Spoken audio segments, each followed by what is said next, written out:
नमस्कार फ्रेंड्स, आज हमारी ब्रीफिंग जो है वो रेलवे की तरफ से है। हमारे साथ हैं chairman railway board, member traffic and DG railway protection force. So I request chairman railway board to start the briefing please. नमस्कार।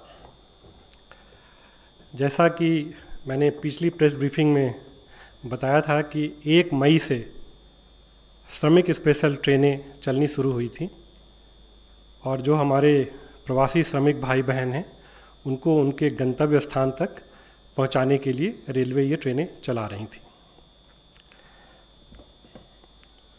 आज तक 3,840 श्रमिक स्पेशल ट्रेनें आज 28 मई तक चली हैं और करीब 52 लाख पैसेंजर जा चुके हैं।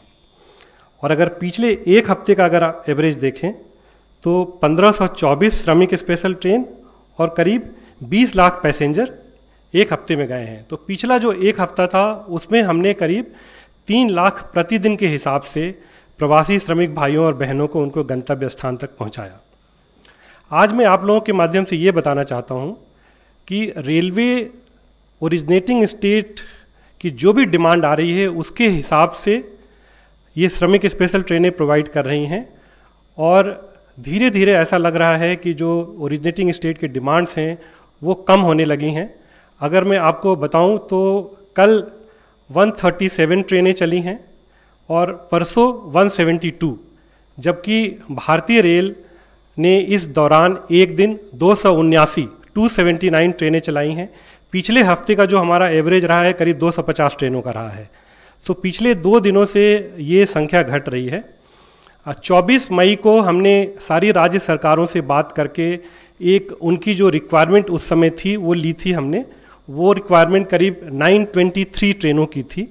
कल हमने फिर राज्य सरकारों से बात करके और सबसे रिक्वायरमेंट ली और वो रिक्वायरमेंट आज केवल 449 की रिक्वायरमेंट दी है।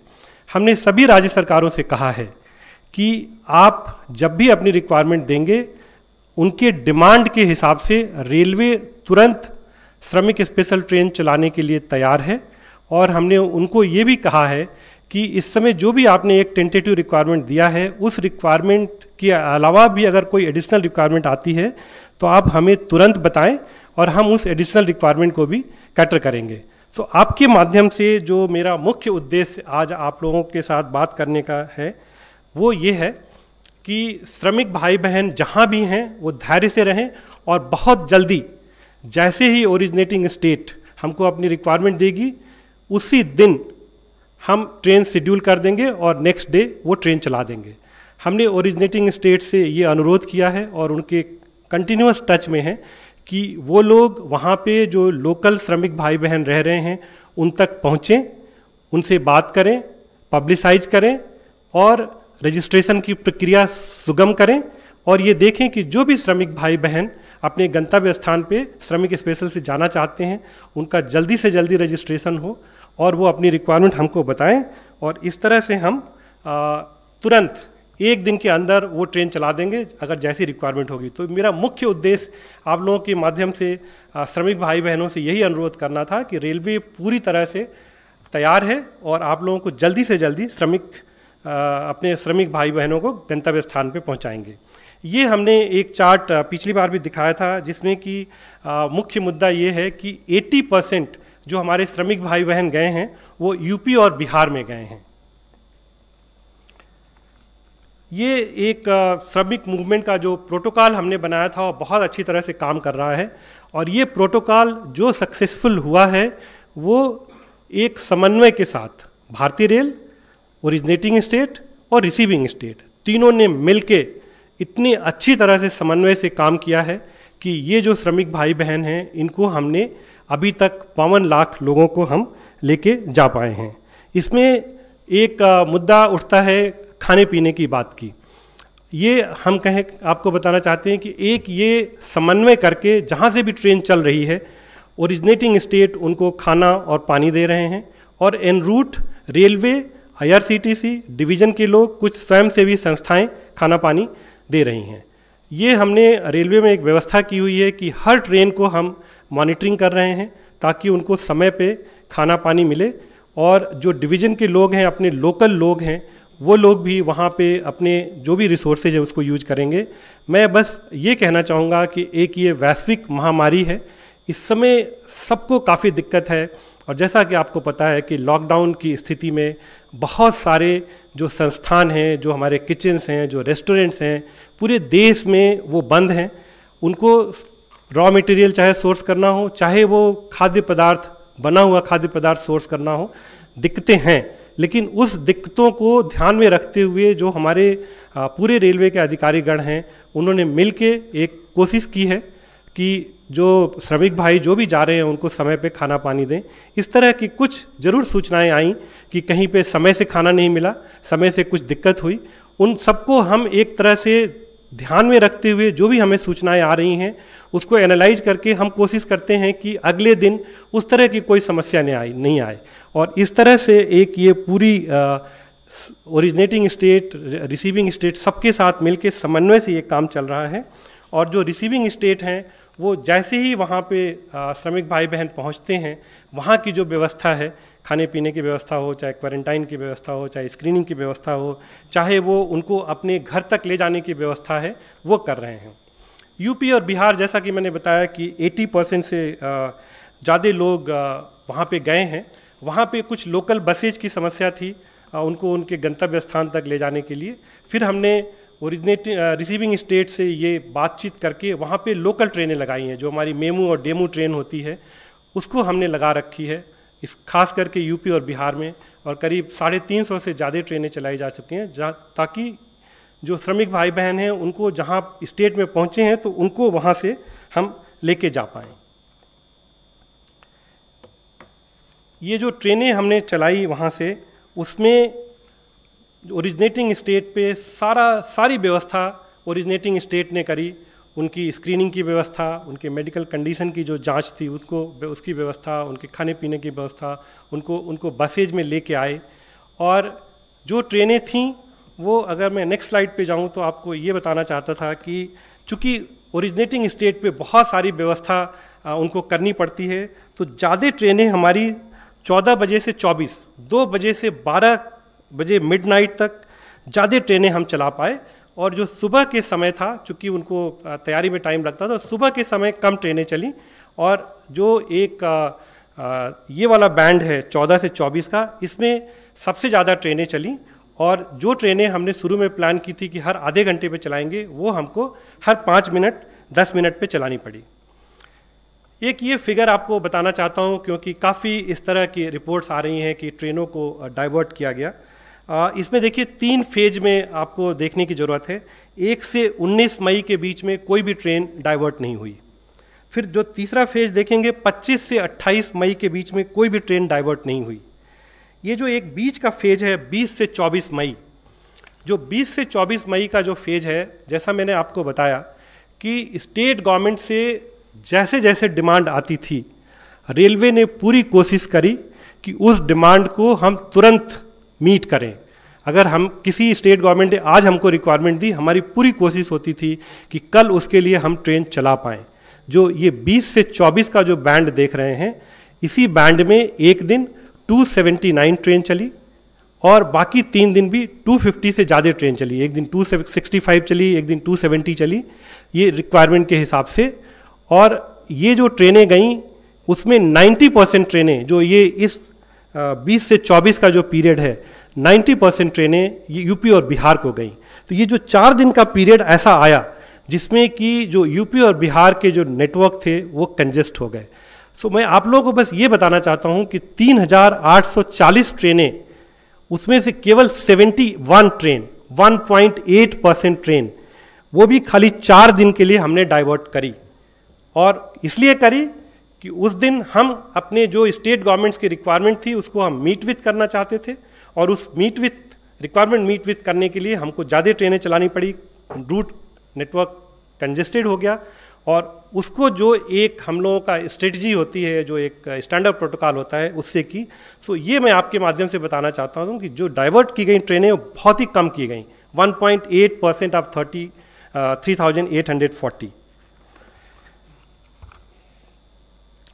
जो दूसरी चीज़ मैं आप लोगों के माध्यम से बताना चाहता हूँ कि ये एक वैश्विक महामारी का समय है और पूरे विश्व में ये आज समस्या है। और इस पीरियड में हमको हर तरह के प्रिकॉशंस लेने हैं। हमारे जो श्रमिक भाई बहन हैं हमको उनको गंतव्य स्थान तक पहुंचाना है, उनकी सुरक्षा का ध्यान रखना है। और उनको जो पहुंचा रहे हैं वो भी हमारे रेलवे के 12 लाख श्रमिक भाई बहन हैं। जो रेलवे के 12 लाख श्रमिक भाई बहन हैं वो दिन रात 24 घंटे इसके लिए काम कर रहे हैं, चाहे वो ट्रैक का मेंटेनेंस हो, चाहे वो कोचेज का मेंटेनेंस हो, चाहे सेफ्टी का मेंटेनेंस हो। और उन्होंने ये काम करके जो 3840 ट्रेनें चलाईं, सभी ट्रेनें अपने नियत रूट से गईं, केवल 71 ट्रेनें डाइवर्ट हुईं। और आपको एक चीज़ मैं ये बताना चाहता हूँ, काफ़ी मैंने रिपोर्ट देखी, तकलीफ़ होती है, हमें तकलीफ़ इसलिए होती है कि जो हमारे 12 लाख रेलवे के श्रमिक भाई बहन हैं उनके मनोबल पे कहीं असर पड़ता है। कहा गया कि 9 दिन में कोई ट्रेन गई। मैं आप लोगों के माध्यम से ये बताना चाहता हूँ कि 3 दिन से ज़्यादा केवल 4 ट्रेनों ने समय लिया है। 72 घंटे से ज़्यादा केवल 4 ट्रेनों ने समय लिया है और वो ट्रेनें मणिपुर, जिरीबाम, अगरतला की तरफ जा रही थीं। 4 ट्रेनें छोड़ दीजिए 3840 में से, तो 3836 ट्रेनें 4 दिन से कम, 72 घंटे से कम में गई हैं वो। और वो भी उसमें 2 मेन फैक्टर थे जिसकी वजह से कुछ ट्रेनें विलंब हुई। एक फैक्टर ये था कि आसाम में लैंडस्लाइड हुआ, लैंडस्लाइड में पानी आ गया, 12 घंटे तक वो ट्रैक बंद करना पड़ा हमको सेफ्टी की दृष्टि से। और वहाँ पे हमें ट्रेनें रोकीं, 12 घंटे तक रोकीं, और जितने भी उसमें मुसाफिर थे उनको एक ऐसे स्टेशन पे रोका जहाँ पे कि हर चीज़ की व्यवस्था थी। सो मैं आप लोगों के माध्यम से ये कहना चाहता हूँ कि अगर 3840 ट्रेनें, उसमें से अगर मैं आपको बताऊँ 90% ट्रेन जो 3500 ट्रेन हैं वो जो नॉर्मल मेल एक्सप्रेस की एवरेज स्पीड होती है, उससे ज़्यादा एवरेज स्पीड से पहुँची हैं। 3500 ट्रेनें उसके ज़्यादा एवरेज स्पीड से पहुंची हैं जो नॉर्मल मेल एक्सप्रेस होता है। केवल 10% ऐसी ट्रेनें हैं जिनमें 2 घंटे से 4 घंटे या 5 घंटे का विलंब हुआ है। और जैसे कि मैंने आपको बताया कि केवल महज 4 ट्रेनें हैं जिन्होंने 72 घंटे से ज़्यादा लिया। उसके जो रीज़न मैंने बताए कि एक तो उनका लंबी जर्नी थी, वो मडगांव से जाके जिरीबाम जाना था, उसको बीच में लैंडस्लाइड मिल गया। कुछ ट्रेनें हमारी विलंब हुई, आप लोगों को पता है कि गैस लीक हो गई थी वहाँ पे, जहाँ पे हमको ट्रेनें काफ़ी देर तक बंद करनी पड़ी। जो भी उस रूट पे ट्रेनें थीं उसको किसी तरह से डाइवर्ट करके ले जाना पड़ा। सो ये सब एक परिचालन की समस्याएं थीं। लेकिन मैं अपने श्रमिक भाइयों बहनों को बताना चाहता हूँ कि रेलवे और पूरा भारतीय रेल परिवार, जो हमारे 12 लाख श्रमिक भाई और बहन हैं, वो 24 घंटे काम कर रहे हैं आपको बिल्कुल सुविधा के साथ पहुँचाने के लिए। आपको जो भी खाने पीने की दिक्कतें हुई हैं वो उसको डेली बेसिस पे एनालाइज करके हम लोग कर रहे हैं। और एक ये वैश्विक महामारी का समय है, नॉर्मल समय नहीं है। नॉर्मली IRCTC अपने कॉन्ट्रैक्टर के थ्रू खाने की व्यवस्था करता है। आज का समय ऐसा है कि जो हमारे कॉन्ट्रैक्टर हैं उनको लोग काम करने के लिए नहीं मिल रहे हैं, कोचेज में जाके खाना डिस्ट्रीब्यूट करने के लिए लोग नहीं मिल रहे हैं। फिर जो ये भारतीय रेल के जो हमारे श्रमिक भाई बहन हैं वो आगे आए, हमारे स्काउट्स गाइड्स आगे आए और सब लोग आगे आए। कई जगह पे ऐसे हुआ कि जो भारतीय रेल परिवार की महिलाएं हैं उन्होंने टेम्परेरी किचन बनाए, पूड़ियाँ तली, सब कुछ बनाया अपने आप। तो इस तरह से एक पूरा प्रयास करके हम लोगों ने कोशिश करी। और ये जो सबसे अंत में मैं आप लोगों के माध्यम से अपील करता हूँ कि ये मिनिस्ट्री ऑफ हेल्थ की भी एडवाइजरी है, मिनिस्ट्री ऑफ होम की भी एडवाइजरी है कि जिन लोगों को कुछ मेडिकल कंडीशंस हैं, जो प्रेग्नेंट लेडीज़ हैं, वो अगर यात्रा से बचें तो अच्छा रहेगा। मैं समझता हूँ श्रमिक भाई बहनों को इस समय जो समस्याएं हैं उस समस्याओं को मैं समझता हूँ, उनको घर जाने की जल्दी है। उसको मैं ये कहना चाहता हूँ कि भारतीय रेल जहाँ तक संभव है अपने डॉक्टर्स भेज के जहाँ भी ज़रूरत पड़ी हमने उसको अटेंड कराया। और करीब 30 से ज़्यादा डिलीवरीज हुई हैं ट्रेन में। मैं ये कहना चाहता हूँ कि अगर 30 से ज़्यादा डिलीवरीज ट्रेन में हुई हैं, इसका मतलब वो बहन कितनी मुसीबत में होगी, तब उन्होंने ट्रेवल किया। इस वैश्विक महामारी के समय में कोई भी बहन जिसको कि पता है कि वो एडवांस स्टेज ऑफ प्रेगनेंसी में है, वो कभी इस ट्रेन में ट्रेवल नहीं करेंगी, लेकिन उनकी मजबूरियां होंगी, उन्होंने ट्रेवल किया होगा। और भारतीय रेल के जो डॉक्टर हैं, नर्सेज हैं, 24 घंटे काम करके उनको जहाँ पे ज़रूरत पड़ी वहाँ पहुँचे, उनकी डिलीवरी कराई, उनको हॉस्पिटल में शिफ्ट किया, उनको घर में शिफ्ट किया। सो ये बस मुझे ये कहना है आप लोगों के माध्यम से कि जो हमारे श्रमिक भाई बहन हैं, उनको हम भारतीय रेल बिल्कुल कम से कम समय में उनके गंतव्य स्थान पे पहुंचाएंगे, पूरी सुविधाओं के साथ पहुंचाएंगे। इस बात पे वो विश्वास ना करें कि ट्रेनें 9 दिन लेट हो रही हैं, इतने दिन लेट हो रही हैं।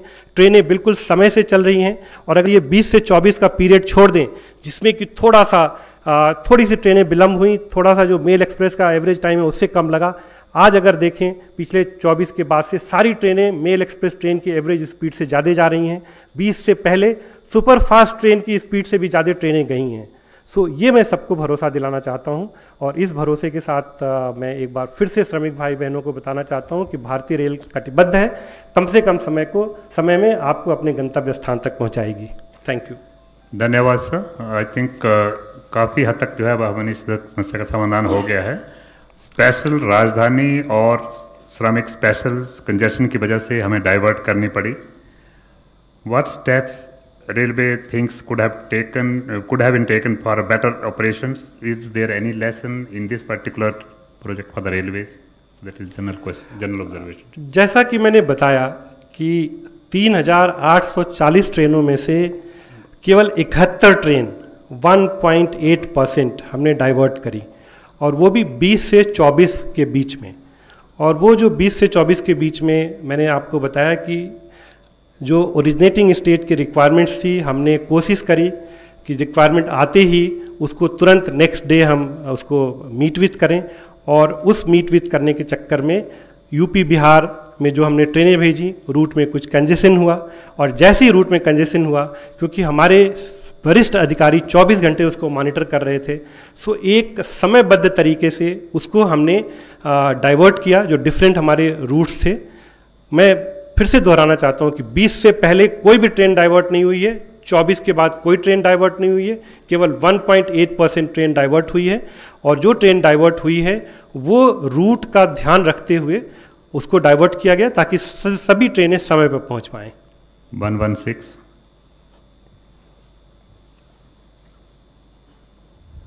सर, ये आपने जो बताया कि ट्रेन्स डाइवर्ट, सर एक सवाल, कंजेशन कितना ज़्यादा था? नॉर्मल डे की ट्रैफिक से ज़्यादा था? क्योंकि हम जानते हैं कि दीनदयाल उपाध्याय जो जंक्शन है वो नॉर्मली बहुत ज़्यादा कैपेसिटी हैंडल करता है, क्यों डाइवर्जन हुआ सर? क्या दिल्ली से ज़्यादा ट्रैफिक था? दूसरा सर, क्योंकि हम 230 ट्रेनें ही चला रहे थे। और सर डेथ का कोई आंकड़ा रेलवे के पास अगर हो तो? देखिए, आपका ये बहुत अच्छा सवाल है, और ये काफ़ी लोग हमसे पूछ रहे हैं कि हम तो 2000 मेल एक्सप्रेस ट्रेन चला रहे हैं और इस समय हमने खाली 279 ट्रेनें चलाई, तो क्यों कंजेशन हो गया? ये काफ़ी सवाल पूछे जा रहे हैं। इसमें मैं आप सब लोगों को बताता हूँ कि जो 2000 मेल एक्सप्रेस चलाते हैं और जो 4000 हमारी पैसेंजर ट्रेनें चलती हैं, वो 70,000 किलोमीटर नेटवर्क पे 24 घंटे के अंदर चलती हैं। सो अगर आप उसको डिस्ट्रीब्यूट करें तो उसको आप देख सकते हैं। ये मैंने आपको अपने प्रेजेंटेशन में बताया कि उस समय सब तरफ से ट्रेनें, उस समय करीब 90% ट्रेनें यूपी बिहार जा रही थी, चाहे वो साउथ से आ रही हैं, चाहे बॉम्बे से आ रही हैं, गुजरात से आ रही हैं, सबको यूपी और बिहार के नेटवर्क पे जाना था। और जो कि मैंने बताया कि 2/3 ट्रेनें, वो जो एक बैंड है 14 बजे से 24 बजे तक, मतलब रात के 12 से 14 बजे तक हमारा वो पीरियड निकल गया। 24 घंटे में खाली 10 घंटे के बैंड में हमको ट्रेनें चलानी पड़ी। नॉर्मल जो हमने शेड्यूलिंग करी हुई है, अगर आप देखेंगे तो सुबह हम नॉर्मली 8 बजे से शेड्यूल कर देते हैं और मिडनाइट तक शेड्यूल करके रखते हैं। हमारी कोशिश रहती है कि जो श्रमिक भाई बहन आ रहे हैं उनको रात को ना आना पड़े स्टेशन पे। लेकिन चूंकि ये एक वैश्विक महामारी का समय है, नॉर्मल समय नहीं है, उनको जो लोकल अथॉरिटीज़ हैं उनको वहाँ पे उनकी स्क्रीनिंग करनी होती है, उनका मैनिफेस्ट के हिसाब से चेकिंग करनी होती है। सो ये हमारे भाई बहन 8 बजे तक नहीं पहुंच पा रहे हैं, 10 बजे तक नहीं पहुंच पा रहे हैं। ये लोग 2 बजे के बाद पहुंचना शुरू कर रहे हैं। जो ट्रेनें हमने आधे घंटे के इंटरवल पे चलाने के लिए शेड्यूल किया, वो ट्रेनें हमको 5-5 मिनट पे एक एक ट्रेन के पीछे ट्रेन चलानी पड़ रही है। सो इस तरह से जो उस दिन 20 से 24 के बीच में जो हमें समस्याएं आईं, क्योंकि हमने बहुत ज़्यादा ट्रेनें यूपी बिहार के लिए चलाईं, और पहले दिन ही जैसे कि आपने कहा कि हमने चूँकि 24 घंटे हमने कंट्रोल पे अपने आदमी लगाए हुए थे, हमको 1-2 घंटे में ही पता चल गया कि ये नेटवर्क में प्रॉब्लम आ रही है। दूसरी समस्या अगेन, ये चूँकि नॉर्मल टाइम नहीं है, जो ट्रेन जहाँ पे पहुँच रही है, कुछ ऐसे टर्मिनल्स हैं, अगर मैं आपको नाम लूँ, गोरखपुर, जौनपुर, पूर्णिया, कटिहार, जहाँ के श्रमिक भाई बहुत ज़्यादा हैं। जौनपुर, गोरखपुर में तो एक एक दिन में, कल अगर मैं आपको एग्जाम्पल दूं तो 36 ट्रेनें खाली गोरखपुर पे हैंडल हुई हैं। अब अगर एक दिन में 36 ट्रेनें गोरखपुर पहुंचेंगी, वहाँ के डिस्ट्रिक्ट अथॉरिटी को मैं बधाई देता हूँ, उनको पूरा मैं साधुवाद देता हूँ कि 36 ट्रेन में जो यात्री आए उनको उन्होंने स्क्रीन किया, उनको खाने पीने की व्यवस्था करी, उनको बसेज में बिठा के सॉर्ट आउट करके किसको किस गांव में ले जाना है वहाँ लेके गए, क्वारंटाइन किया। सो ये एक नॉर्मल टाइम नहीं है। नॉर्मल टाइम से अगर इसको कंपेयर ना करें तो बहुत अच्छा है। 36 जी Sir, this is Mohit Sharma from Times Now. Sir, I have a question with regards to the constant videos that we've seen of passengers looting a lot of food items out there on the station, sir. It seems that the passengers of these Shramik trains have been claiming that they did not have enough water, enough food, and hence they had to resort to such things. And also, if you could please clarify regarding a lost train, reports which had surfaced as well. What exactly was the reason, and why was it that a train which was headed towards Gorakhpur had to be stranded in Odisha? Thank you. Stranded in Odisha, sir. Okay. Thank you. Now let me handle your first question. मैंने जो आपने कहा कि कुछ visuals आ रहे हैं, मैंने आपको शुरू में ही बताया कि ये एक नॉर्मल टाइम नहीं है। आप सब लोग एग्री करेंगे कि ये नॉर्मल टाइम नहीं है।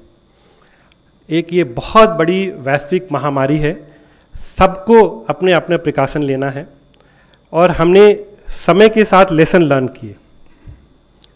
शुरू में जब ट्रेनें कम थी, ये समस्या जैसे कि मैंने आपको बताया कि नॉर्मल टाइम में जो खाने पीने की व्यवस्था होती है वो कॉन्ट्रैक्ट के थ्रू होती है।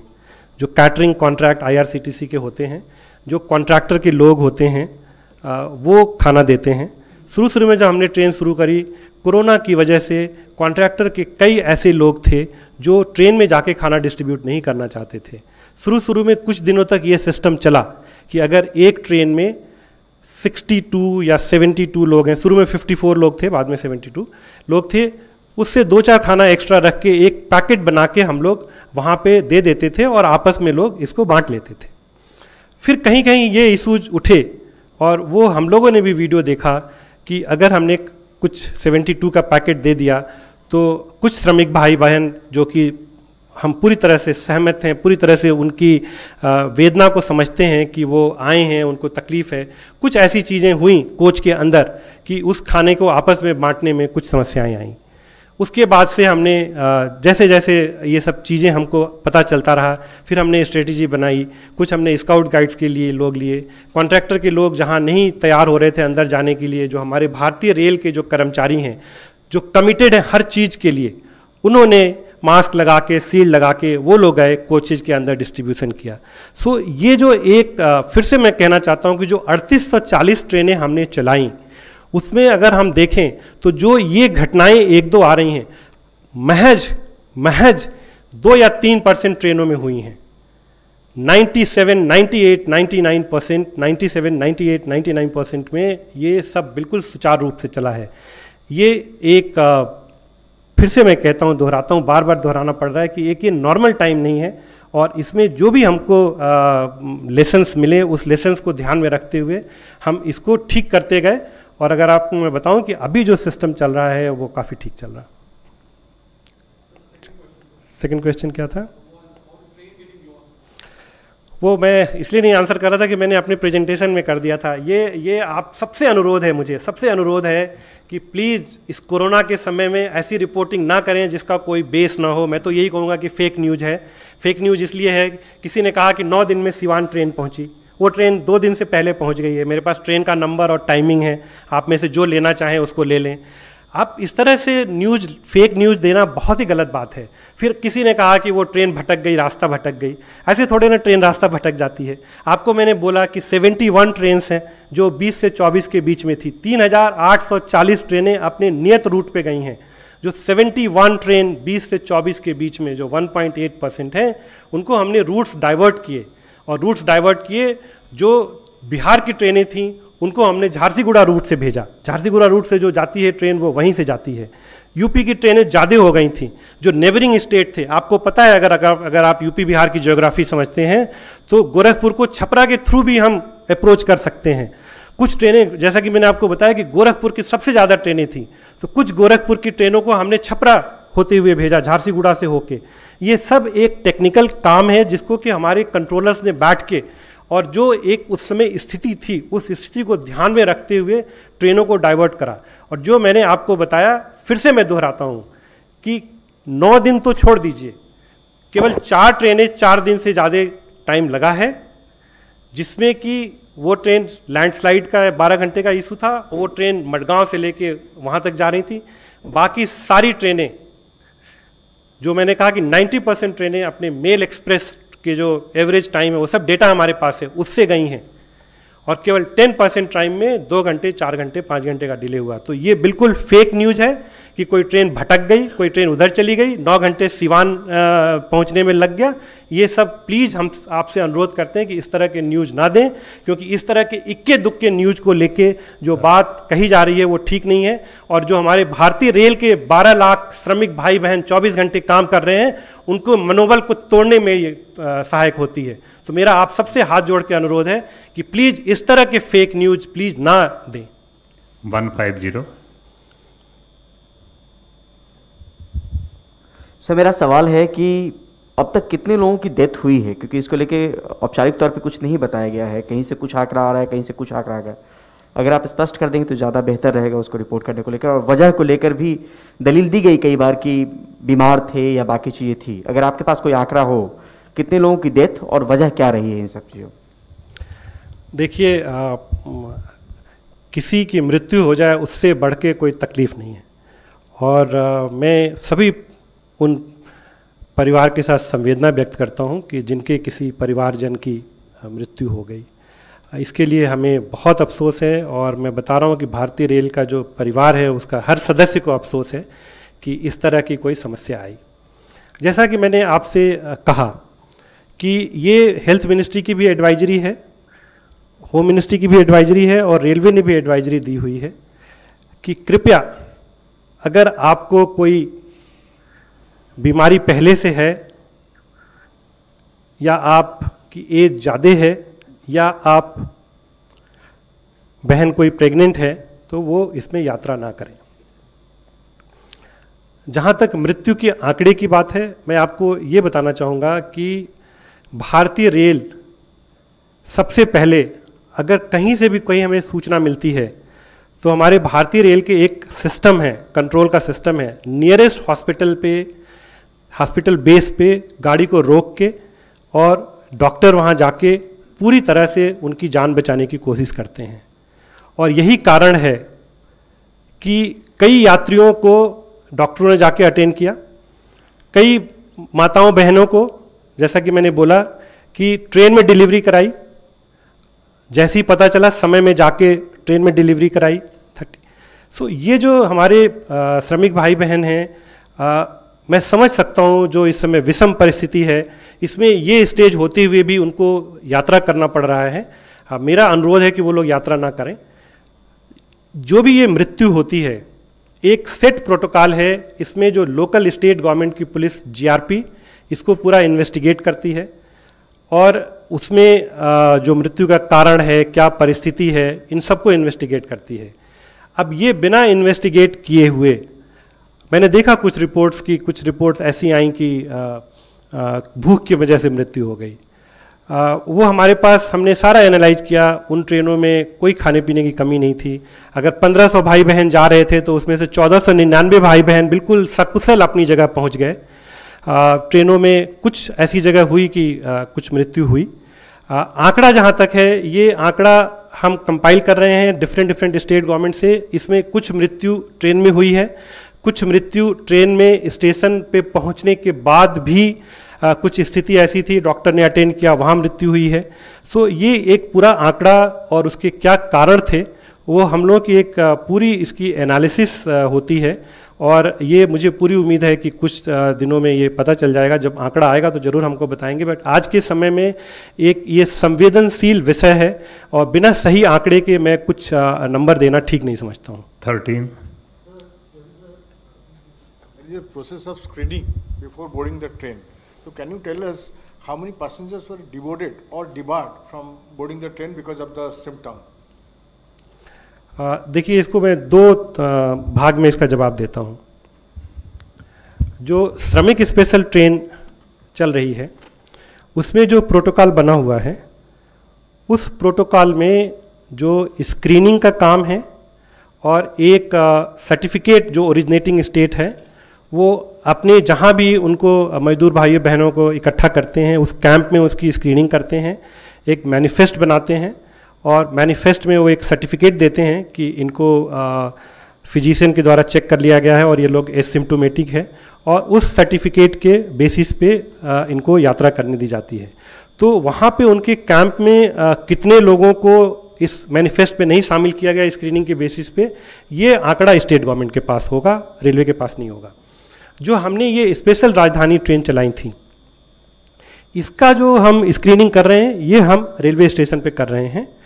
एग्जैक्ट आंकड़ा नहीं है, लेकिन हम आपको बता सकते हैं कि कुछ जगहों पे ये डिबोर्ड किए गए, और उसी के बाद आपने देखा होगा कि हमने एक तुरंत उसी दिन शाम को पॉलिसी जारी करी थी कि अगर कोई यात्री स्क्रीनिंग की वजह से उनको ट्रेवल नहीं करने दिया जा रहा है तो उनका 100% रिफंड हम कर देंगे। हमने ये कहा कि भाई आपने टिकट खरीदा है और आप स्टेशन तक आए, हमने स्क्रीनिंग करी और उस स्क्रीनिंग में आपको हमने एसिम्प्टोमेटिक नहीं पाया। जो भी एसिम्प्टोमेटिक नहीं पाए गए उनकी कम से कम नहीं तो 3 बार उनकी स्क्रीनिंग हुई, डॉक्टर ने उसको देखा, सब तरह से स्क्रीनिंग करके जब फाइनली ये हो गया कि नहीं ये ट्रेवल करने लायक नहीं है तो उनको हमने ट्रेवल नहीं करने दिया, और हमने तुरंत उसी दिन शाम को अपनी पॉलिसी बदली कि जो लोग इस तरह से ट्रेवल नहीं करने दिए जाएंगे उनको उनका पूरा पैसा हम रिफंड करेंगे। ऑनलाइन क्वेश्चन है इसमें, जस्ट वेट। जी जी। What is the operational cost of each Shramik special train and how much is the contribution coming from the states? ये हमने पिछली बार भी डिस्कस किया था, मैं फिर से बताता हूँ। और ये जो फेयर का इशू है ये पूरी तरह से समन्वय बना के ओरिजिनेटिंग स्टेट और सेंडिंग स्टेट से ये पूरी तरह से तय हो गया है, इसमें कहीं कोई दिक्कत नहीं है। जो हमारे श्रमिक भाई बहन हैं उनको पैसा नहीं देना है। ये जो हमारी स्पेशल ट्रेन की जो लागत आती है, जो स्पेशल ट्रेन हम चलाते हैं उसकी जो लागत आती है, जब हमने देखा कि जो ये फेयर स्ट्रक्चर इस समय हमारा है, जो रेगुलर ट्रेन्स का फेयर स्ट्रक्चर है, देखिए जो रेगुलर ट्रेन्स होती हैं वो एक तरफ जाती हैं और दूसरी तरफ से भी पैसेंजर लेके आती हैं, बट जो भी स्पेशल ट्रेन्स होती हैं एक तरफ से पैसेंजर लेके जाती हैं, दूसरी तरफ से खाली आती हैं। तो जो भी हम स्पेशल ट्रेन चलाते हैं, जैसे कि आपने देखा होगा कि अगर कोई भी व्यक्ति अगर स्पेशल ट्रेन हायर करना चाहता है तो उसको नॉर्मल से हम दुगना रेट और कुछ जो ट्रेनें वेट कर रही हैं उसके बोर्डिंग चार्जेज और कई तरह के चार्जेज मिला के और वो एक तरह से उनको हम उसका किराया बताते हैं। लेकिन जो श्रमिक स्पेशल ट्रेन थी, हमने जो एक रेगुलर ट्रेन के लिए फेयर होता है हमने बिल्कुल वही फेयर रखा, और जो हमारी लागत आ रही है और जो फेयर की वजह से हम कलेक्ट कर पा रहे हैं उसका जो रेशियो 85 और 15 का है। मतलब अगर 100 रुपये हमारी लागत आ रही है स्पेशल ट्रेन में और जो हम फेयर से कलेक्ट कर पा रहे हैं वो केवल 15 रुपये है, 85 रुपये रेलवे को, भारत सरकार को ये वहन करना पड़ रहा है। तो एक तो ये बताना चाहता हूँ। दूसरे जो फेयर की बात थी, इनिशियली कुछ ऐसा हुआ था, कुछ स्टेट ने पहले दिन से ही पैसा देना शुरू कर दिया था, कुछ स्टेट ने श्रमिक भाई बहनों से पैसा लिया, लेकिन जब वो लोग अपने गंतव्य स्थान पे पहुंचे तो उनको वो पैसा रीइंबर्स किया। लेकिन आज के दिन में जो फेयर है वो फेयर ओरिजिनेटिंग स्टेट या सेंडिंग स्टेट दे रहा है। ये पूरी तरह से एक समन्वय स्थापित हो गया है। Thank you sir. 24। सर मेरा सवाल उसी आंकड़े को लेकर है कि कुछ जैसे आया है सवाल कि कुछ यात्रियों की श्रमिकों की डेथ हुई है। आपने बताया कि कुछ अधिकतर लोग बीमार थे, तो रेलवे ने क्या ये जांच करवा ली कि वो सारे पैसेंजर्स बीमार थे, या फिर क्योंकि बड़ा सवाल ये आ रहा है कि कई जगह खाना नहीं पहुंचा, भूख से भी डेथ हुई हैं, तो क्या मानते हैं रेलवे की कुछ भूख से भी हुई हैं या सारे बीमार थे? देखिए, हमने वजह कुछ नहीं बताई और ये बड़ा संवेदनशील मसला है और किसी की मृत्यु क्यों हुई इसको बताने का जो पूरा अधिकार है वो डॉक्टर का है। और एक एक केस हमारे लिए, एक भी जान गई हमारे लिए बहुत ही दुख की बात है। और एक एक केस, जैसा कि हमने पहले भी बताया कि जैसे ही हमको पता चलता है कि किसी भी यात्री की तबीयत खराब है या कुछ भी है, हम नियरेस्ट पॉसिबल स्टेशन पे अपने डॉक्टर भेजते हैं। ट्रेन रोकनी पड़ती तो रोकें। और हमारा जो सबसे पहले उद्देश्य होता है कि किसी भी व्यक्ति की मृत्यु ना हो, वो स्टेज आने से पहले ही डॉक्टर उनको अटेंड करके उनको ठीक कर लें। और जो हमारे पास ये इसका जो समझ में आ रहा है कि हमें डॉक्टरों ने अटेंड किया कि जितने भी बर्थ हुए हैं, जितने भी बेबीज बॉर्न हुए हैं, सब बहनें और उनके बच्चे सब स्वस्थ हैं, सब उनको नियरेस्ट हॉस्पिटल में लेके गए। इसी तरह से जो भी पैसेंजर्स की जहाँ भी रिक्वायरमेंट आई हमने उनको अटेंड किया। काफ़ी ऐसे केसेस थे जिसमें कि डॉक्टर्स ने उनको अटेंड कर लिया और उनको कुछ नहीं हुआ, लेकिन कुछ लोगों की दुखद मृत्यु हुई। उसका मैं बिल्कुल रीज़न नहीं बता पाऊँगा और मुझे बता भी नहीं सकता हूँ, क्योंकि उसकी पूरी इन्वेस्टिगेशन होगी, डॉक्टर उसका रीज़न बताएंगे। लेकिन जो मैं आप लोगों से अनुरोध कर रहा था कि अगर ये कह देना, मुझे नहीं पता कि आप लोगों को किसको कहाँ से पता चला कि भूख के मारे उनकी मृत्यु हुई, ये कह देना बिना किसी इन्वेस्टिगेशन के, ये संवेदनशील नहीं है। और ख़ास करके इस वैश्विक महामारी के समय में। और जो मैं आपको बातें बताना चाहता था कि अगर 1500 यात्री किसी ट्रेन में गए हैं और 1499 यात्री सकुशल पहुंच गए हैं और एक यात्री की किसी वजह से मृत्यु हो गई है, तो उसको किसी के लिए ये कहना कि भूख के मारे हुई है, ये मुझे थोड़ा आप लोगों से अनुरोध है कि ये ठीक नहीं है। इस वैश्विक महामारी में सब एक एक केस का इन्वेस्टिगेशन हम लोग कर रहे हैं। और जहाँ तक आपको हमने खाने की बात बताई कि 24 घंटे कंट्रोल में हमारे लोग बैठे हुए हैं। एक एक ट्रेन की मॉनिटरिंग होती है कि किसको कहाँ पे खाना मिला, किसको कहाँ पे खाना देना है, और वो करके। और जैसा मैंने आपको बताया कि सारी टीम, चाहे IRCTC की टीम हो, चाहे डिवीज़न की टीम हो, चाहे भारतीय रेल परिवार की महिलाएं भी उसमें लगी हुई हैं, कई स्वयंसेवी संस्थाएं काम कर रही हैं। और मैं सबसे अनुरोध करता हूँ कि जिनको भी श्रमिक भाइयों से हमदर्दी है, वो कृपया पूरे भारतवर्ष में जहाँ भी हो सके वो सहायता करें। और एक ये मिला जुला सबका साझा काम है, चाहे वो ओरिजिनेटिंग स्टेट हो, रिसीविंग स्टेट हो, भारतीय रेल हो। इस समय हमको एक बिल्कुल टीम की तरह मिलके सबको एक दूसरे की मदद करने की ज़रूरत है। और मैं सारे प्रदेश सरकारों को जो है बधाई देता हूँ और उनका तहे दिल से शुक्रिया अदा करता हूँ कि सबने मिलके और भारतीय रेल मिलके जो एक ये हमारे श्रमिक भाई बहनों को हम पहुँचाने का काम हमने किया है। 52 लाख भाइयों को लेके गए, हम भाई बहनों को लेके गए, और पिछले एक हफ्ते में 3 लाख प्रतिदिन के हिसाब से लेके गए। और जिस हिसाब से अब रिक्वायरमेंट कम आ रही है, मुझे पूरी उम्मीद है कि आने वाले कुछ दिनों में हमारे जितने भाई बहन हैं उनको हम उनके गंतव्य स्थान तक पहुंचा लेंगे। 35। सर, मैं प्रशांत हूँ ABP न्यूज़ से। मेरा सवाल वैसे मीडिया कर्मी के नाते कम है, एक उपभोक्ता के नाते मेरा सवाल है। जो राजधानी स्पेशल ट्रेनें जो चल रही हैं, श्रमिक उससे हट के पूछ रहा हूँ मैं, उसमें डायनेमिक फेयर लगाना क्या बहुत ज़रूरी है अभी इस ऐसे वक्त में? देखिए, ऐसा है कि जो फेयर स्ट्रक्चर लॉकडाउन से पहले था, हमने बिल्कुल वही फेयर स्ट्रक्चर रखा हुआ है। बिल्कुल कोई उसमें चेंज नहीं किया हमने, कोई फेर बदल हमने नहीं किया है। बिल्कुल जो लॉकडाउन जब हुआ है, जब हमारी ट्रेनें चल रही थी, जिस दिन तक चली हैं, उस दिन जो फेयर का स्ट्रक्चर था, यात्री किराया जो था, बिल्कुल हमने वही रखी हुई है और उसमें हमने कोई फेर बदल नहीं किया है। 33। सर, मैं निशांत हूँ ANI से। एक मेरा सवाल है कि जैसा आपने बताया कि श्रमिक स्पेशल ट्रेन्स की डिमांड अब कम होने लगी है, 450 ट्रेन्स की डिमांड है, तो रेलवे की क्या योजना है, कब तक श्रमिक स्पेशल ट्रेन चलाना है? दूसरा सवाल है सर कि रेलवे ने बहुत सारे कोचेज को कोविड आइसोलेशन कोच में बदला था, उनकी अब क्या स्थिति है? पहली चीज़ तो ये मैं बताना चाहता हूँ आप लोगों के माध्यम से सभी श्रमिक भाई बहनों को, ये ट्रेन तब तक चलती रहेगी जब तक अंतिम श्रमिक भाई बहन अपने गंतव्य स्थान तक नहीं पहुँच जाते हैं। इसमें कोई किसी तरह का संदेह नहीं है, ये बिल्कुल ओपन एंडेड है। जब तक श्रमिक भाई बहन सभी लोग अपने गंतव्य स्थान तक नहीं पहुँच पाते हैं, भारतीय रेल श्रमिक ट्रेन चलाती रहेगी।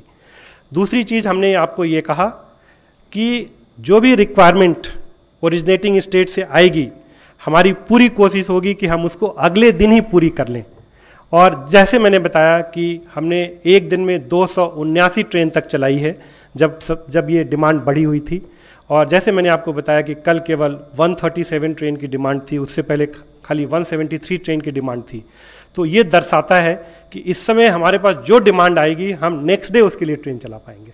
Last question mister Sanjay Sharma. Sorry, Covid coach का ऐसा है कि हमने 5000 से ज़्यादा कोविड कोच बनाया था, और ये जो 20 से 24 के बीच में जो एक रिक्वायरमेंट की सर्ज आई थी, उस दिन हमने कुछ 50% कोचेज को निकाला था, एक निर्णय लिया था। 50% कोचेज हमने छोड़ दिए थे कि जैसी रिक्वायरमेंट आएगी। अब ये सर्ज खत्म हो गया है, सारे कोविड केयर कोचेज अपनी अपनी जगह पे वापस चले गए हैं। सर, संजय शर्मा आज तक से हूँ मैं। मुझे ये जानना था, एक तो जो 200 ट्रेन चलेंगी 1 जून से, क्या उनमें शताब्दी स्तर की भी ट्रेन होंगी? और दूसरा ये कि सुप्रीम कोर्ट ने जो अपने ऑर्डर में कहा है वो कितनी बड़ी चुनौती है रेलवे के लिए कि सारे लोगों को टाइम से पहुंचाएं, खाने पीने की दिक्कत ना हो, अभी आपने बताया, लेकिन इसके अलावा कि लोग सुरक्षित पहुंचें, उसको लेकर कितनी बड़ी चुनौती है? ये जो 200 ट्रेनें चल रही हैं वो हमने ट्रेनें नोटिफाई कर दी हैं, और इसमें बुकिंग चल रही है ऑलरेडी। बुकिंग को हम मॉनिटर कर रहे हैं। और आपने देखा होगा कि कल हमने एक निर्णय ये भी लिया कि जो एडवांस रिजर्वेशन पीरियड होता है वो हमने नॉर्मल कर दिया है। नॉर्मल कर दिया बिल्कुल, जो नॉर्मल समय में होता था, तो हम धीरे धीरे नॉर्मलसी की तरफ बढ़ रहे हैं। हमने तत्काल सेवा भी, जो लॉकडाउन से पहले जितनी तरह की चीज़ें थी वो हमने सब इस्टेब्लिश कर दी। और दूसरे फेज में एक रिक्वायरमेंट को हम मॉनिटर करते हुए दूसरे फेज में हम और ट्रेनें चलाने का बिल्कुल निर्णय लेंगे। इसमें हम बिल्कुल मॉनिटर कर रहे हैं कि कैसे कैसे रिक्वायरमेंट आ रही है, बुकिंग कैसे हो रही है। और ये 1 जून से ट्रेनें चलने के बाद जहाँ भी ज़रूरत होगी, चाहे वो शताब्दी है, चाहे वो गरीब रथ है, चाहे वो दुरंतो है, जहाँ जहाँ जिस रूट पे रिक्वायरमेंट होगी वो चलेगी। अभी जो हमने 100 ट्रेनें सेलेक्ट की थी, वो हमने एक ये ध्यान रखा है कि भारतवर्ष के जो सारे नेटवर्क हैं उसमें इन ट्रेनों की पहुंच हो जाए। एक तो ये हमने ध्यान रखा। दूसरा, हमने एक एनालिसिस किया कि किन किन रूट पे ज़्यादा ट्रेनें चलती थी, जहाँ पे वेटिंग लिस्ट बहुत ज़्यादा होती थी, जहाँ रिक्वायरमेंट होती थी, उनके हिसाब से ये चला। जो आपने ऑनरेबल सुप्रीम कोर्ट का निर्णय के बारे में बताया, मुझे बहुत खुशी है कि ऑनरेबल सुप्रीम कोर्ट ने कल जो कहा, मैं आपको ये बताना चाहता हूँ कि वो चीज़ें हम लोग पहले से ही कर रहे हैं। हम फ्री खाना पीना सबको दे रहे हैं। ओरिजिनेटिंग स्टेट पे जो हमारी प्रोटोकॉल बना हुआ है, ओरिजिनेटिंग स्टेट पे ओरिजिनेटिंग स्टेट गवर्नमेंट उनको खाना पीना देती है। इन रूट हम उनको फ्री खाना पीना सब जगह दे रहे हैं। सेंट्रल कंट्रोल रूम से एक एक ट्रेन की मॉनिटरिंग हो रही है कि उनको समय पे खाना पीना मिले। और जो फेयर का आपने बताया, ऑनरेबल सुप्रीम कोर्ट ने भी कहा कि जो इसकी फेयर हैं वो स्टेट गवर्नमेंट्स ओरिजिनेटिंग स्टेट और रिसीविंग स्टेट देंगी। और जहाँ तक समय से पहुँचाने की आपने ट्रेनों की बात बताई, और दूसरी चीज़ बोली कि जल्दी से जल्दी पहुँचाने का, उन दोनों का मैंने आपको बताया कि ये कुछ फेक न्यूज़ आ गए थे जिसकी वजह से एक ये पूरा भ्रम बना कि 9 दिन में सिवान ट्रेन पहुँची। 9 दिन में तो हमारी ट्रेन, हमने बताया कि 4 दिन में तो हमारी ट्रेन जिरीबाम पहुंच गई, सिवान की ट्रेन केवल 2 दिन में पहुंची है। फिर एक आया कि लोग ट्रेनें भटक गईं, इधर चली गईं उधर चली गईं, वो हमने बताया 73 ट्रेन्स 1.8% हमने डाइवर्ट की थी। कल भी हमने एक समाचार देखा था कि किसी ने लिखा कि जो ट्रेन प्रयागराज जाना था वो लखनऊ चली गई। मैं आप लोगों को ये बताना चाहता हूँ कि ये एक रेगुलर टाइम नहीं है। जो हमारे पैसेंजर्स जब चल रहे हैं वहाँ पे वो बताते हैं हमको कहाँ जाना है, कैसे जाना है। पूरी ट्रेन की जर्नी में हम उनका पूरा एसर्टेन करते हैं कि कौन किसको कहाँ जाना है। और जब हमको पता चला कि इसमें इलाहाबाद के लोग कम हैं और लखनऊ के रूट के लोग ज़्यादा हैं, तो कानपुर में स्टेट गवर्नमेंट से बात करके एक ये निर्णय लिया गया कि इस ट्रेन को हम लखनऊ ले जाते हैं। अब उसके लिए एक खबर बनाना कि ट्रेन भटक गई, ये थोड़ा सा एटलीस्ट इस समय में मैं आप लोगों से अनुरोध करता हूं कि कृपया इस तरह के खबर अगर आप ना दें तो सबके लिए, हम सबके लिए और जो हमारे श्रमिक भाई बहन हैं सबके लिए भलाई होगी इसमें। ये भारतीय रेल ये नॉर्मल ट्रेन नहीं है। भारतीय रेल ने पूरी फ्लेक्सिबिलिटी इसमें बरती हुई है। अगर हमने बॉम्बे से कोई ट्रेन चलाई हावड़ा के लिए और रास्ते में हमको पता चलता है कि इसमें हावड़ा के नहीं, दुर्गापुर के लोग हैं, इसके लोग हैं, उसके लोग हैं, हमने सब फ्लेक्सिबिलिटी दे रखी है स्टेट गवर्नमेंट को। ट्रेनें 60 टर्मिनेट की जा सकती हैं, ट्रेनें एक्सटेंड की जा सकती हैं, ट्रेनों का रूट बदल सकता है, ट्रेनों का स्टॉपेज बदल सकता है।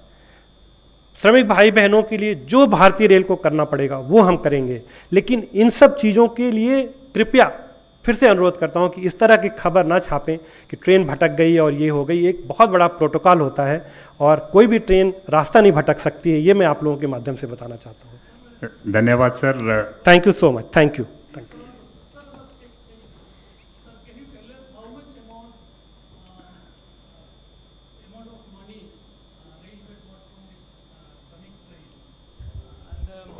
Why can't you run train at free of cost? Because this is a special situation. Why are you putting burden on state government? देखिए, आपने बहुत सही प्रश्न किया। ये भारत सरकार इसका 85% पैसा दे रही है और जो 15% पैसा था वो एक नॉर्मल फेयर के रूप में, नॉर्मल फेयर जो बिल्कुल नॉर्मल फेयर होता है वो होता है। और ये एक जो निर्णय था कि बिना पैसे के अगर हम फ्री ट्रेन चलाते तो उसका एक मैनेजमेंट करना मुश्किल हो जाता। जो राज्य सरकारें ट्रेन को जो डिमांड कर रही हैं, चूंकि उनको एक छोटा सा हिस्सा देना है, तो वो एक जो मैनेजमेंट कर रही हैं कि हमें कितने श्रमिक हैं, उनके हिसाब से कितनी ट्रेन बनती है, उसका एक पूरा मैनेजमेंट हो रहा है। आप एग्री करेंगे मुझसे कि अगर हम कह देते कि भारत राज्य सरकारें को कोई पैसा नहीं देना है, जितनी ट्रेन डिमांड करनी है कर दें, और कल को कोई बोले हमको 700 ट्रेनें दे दीजिए। अभी भी मैं आपको बताना चाहता हूं, और ये आप डेटा ले सकते हैं, अभी भी मैं आपको बताना चाहता हूं कि ऐसी कई राज्य सरकारों ने हमसे ट्रेन मांगी और एक ट्रेन में 1400 से 1500 लोग जाने थे। ऐसी कई ट्रेनें हैं, कम से कम 50 से ज़्यादा ट्रेनें हैं जिसमें 500 से 1000 के बीच में केवल यात्रा किए। एक ये नेशनल रिसोर्सेज है, और इस समय महामारी के समय में जब हमको सारे श्रमिक भाई बहनों को पहुंचाना है, तो अगर हम राज्य सरकारों से कहते हैं कि मुफ्त में आपको जो ट्रेन मांगनी है मांग लीजिए, तो उसका प्रबंधन करना मुश्किल हो जाता। पैसा लेने के बाद भी ऐसी चीज़ें हुई हैं जबकि राज्य सरकारें ने ट्रेनें मांगी और उसमें कम लोग गए। तो इस बात को जरा आप लोग समझें, ये पैसे का इशू नहीं है। ऐसा नहीं है कि भारत सरकार कोई श्रमिकों से पैसा लेना चाहती है। रिफंड प्लान इनफैक्ट जहाँ पे कहीं पे हुआ है, I think it has been clarified earlier also and answer has been given to you. Thank you very much sir. We have got the detail. Just one minute. Railways ने divert करी हैं कुछ ट्रेन बिकॉज ऑफ कंजेशन, और हम लोगों ने news बनाई है कि भटक गई और है। सुप्रीम कोर्ट का हाल ही में कभी निर्णय आया था कि जो भी हमने न्यूज़ देनी है वो आफ्टर वेरिफिकेशन देनी है, जिसके बारे में सुनी सुनाई बातों के ऊपर न्यूज़ नहीं बनानी है। तो जितना चेयरमैन साहब हमें बता रहे हैं, मेरा ख्याल हमारी भी उतनी ही जिम्मेवारी है कि इस तरह सुनी सुनाई बातों को भ्रम ना फैलाएं, ऑथेंटिक वेरिफिकेशन का न्यूज़ चेक करके तब हम लोग जो है अपना न्यूज़ बनाएं। हाँ संजय बोलिए, लास्ट पॉइंट।